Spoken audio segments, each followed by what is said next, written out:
oday baa jariidada akhrinayay buu yidhi dabeetana midh yaro uu dhalay baa mashquuliyey markii uu mashquuliyey ayuu is yidhi kan yar iska jeedi aad noo mashquuli jariidada bej ay khariidadu maabka dunidu ku sawiran yahay buu intuu soo gooyey oo googooyey ayuu yidhi isku hagaaji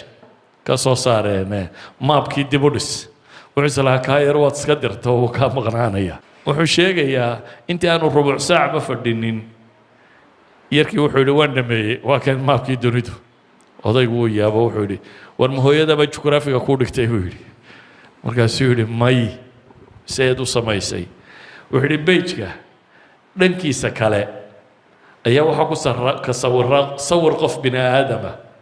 sawirkuunbaa isu geegeeyey buu leeyahay gacantii iyo lugtii iyo intii sawirku markuu dhammaado maan xagga kale u rogo dee dunidii oo dhammina maabkiina uu isku hagaagay marka qof la dhiso ay dunidi dhisantaa